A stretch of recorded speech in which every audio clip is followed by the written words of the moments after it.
Let's start at the beginning. The story of the Ptolemaic dynasty kicks off with one of history's greatest conquerors, Alexander the Great. In 332 BC, Alexander swept into Egypt, defeating the Persian Empire that had controlled it for centuries. The Egyptians welcomed him as a liberator, crowning him pharaoh in Memphis. Alexander founded the city of Alexandria, which would become the jewel of the Mediterranean. But his empire was short-lived. Alexander died suddenly in 323 BC at just 32 years old, leaving no clear heir. Chaos ensued. His vast empire stretched India, and his generals, known as the Diadochi, or successors, fought bitterly over the pieces. Among them was Ptolemy, son of Lagus, a trusted companion and bodyguard to Alexander. Ptolemy was appointed satrap, or governor, of Egypt. He was smart, ambitious, and knew Egypt's wealth, its grain, gold, and strategic position, could make him a king. In a bold move, Ptolemy hijacked Alexander's mummified body during its transport to Macedonia, burying it first in Memphis and later in Alexandria.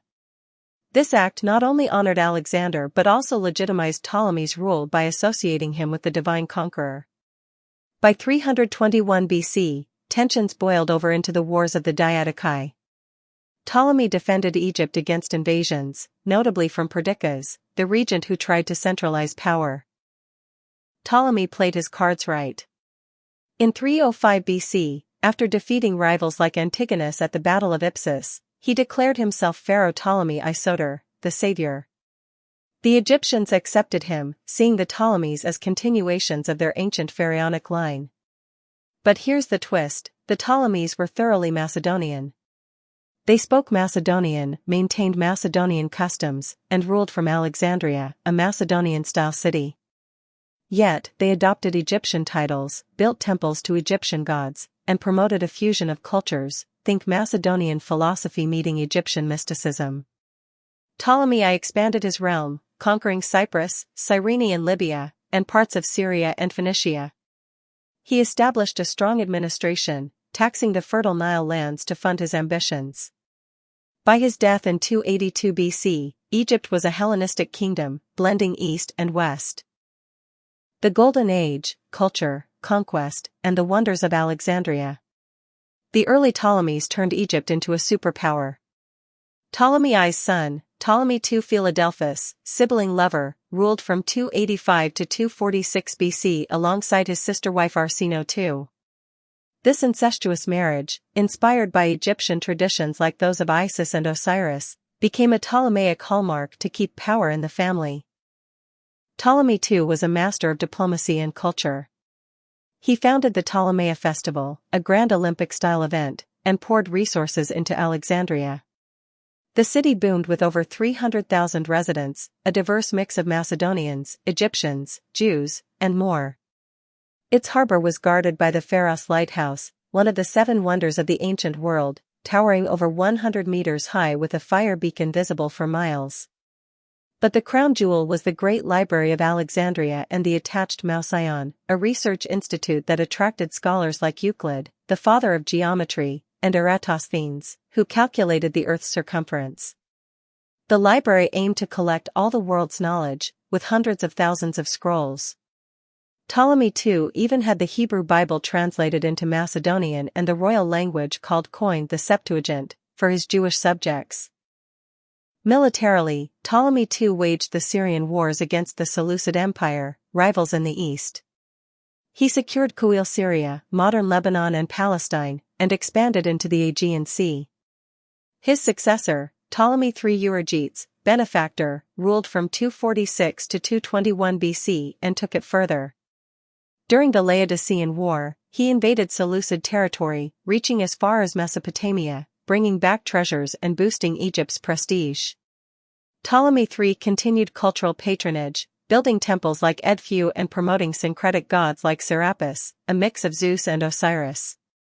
The economy thrived on agriculture, trade, and a monopoly on papyrus. Egypt was the breadbasket of the Mediterranean, exporting grain to Macedonia and Rome. Next came Ptolemy IV Philopator, 221 to 204 BC, who married his sister Arsinoe III.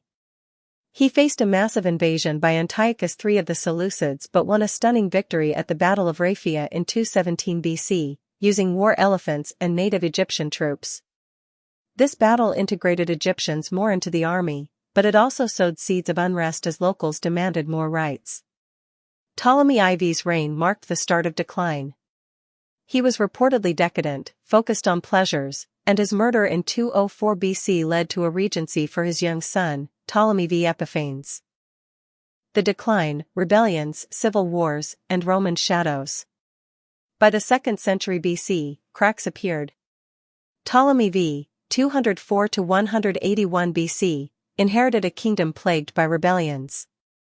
Native Egyptians, burdened by taxes and conscription, rose up under leaders like Horwenifer in Thebes from 205 to 185 BC, supported by Nubian kingdoms.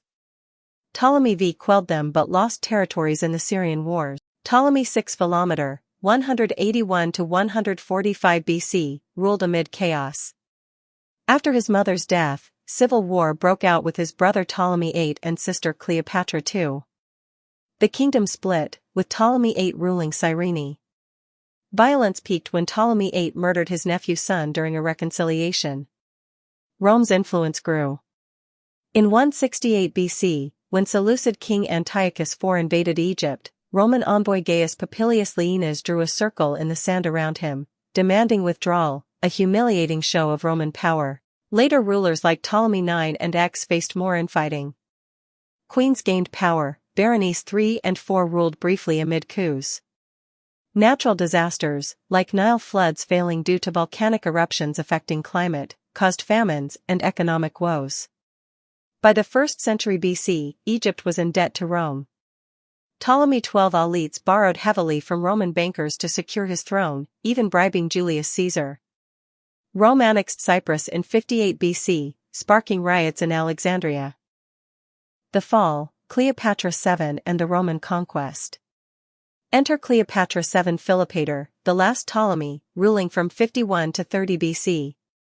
Intelligent, multilingual, she spoke Egyptian, unlike her predecessors, and politically astute, she co-ruled with her brother Ptolemy XIII. But sibling rivalry turned deadly.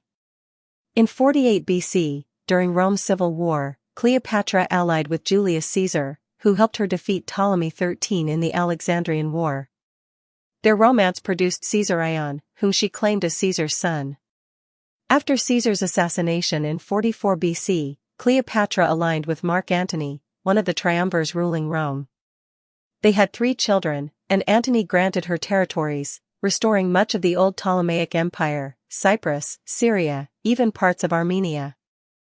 But this provoked Octavian, future Augustus, Antony's rival. Propaganda painted Cleopatra as a seductive foreigner corrupting Roman virtue. In 31 BC, their fleets clashed at the Battle of Actium. Antony and Cleopatra's forces were routed. They fled to Alexandria, where in 30 BC, as Octavian approached, Antony committed suicide. Cleopatra followed, reportedly by asp bite, though some say poison. Octavian executed Caesar Ion, ending the bloodline. Egypt became a Roman province, its wealth funding Octavian's empire. The Ptolemaic dynasty, last of ancient Egypt's rulers, was no more. A lasting legacy. The Ptolemaic dynasty bridged the ancient world, fusing Macedonian and Egyptian cultures in a way that influenced Rome and beyond. From Ptolemy I's foundations to Cleopatra's tragic end, it was an era of brilliance and brutality. Though Egypt lost independence, its Macedonian legacy lived on in science, art, and the enduring myth of Cleopatra. Thanks for watching. What do you think caused the dynasty's fall, internal decay or Roman ambition? Comment below.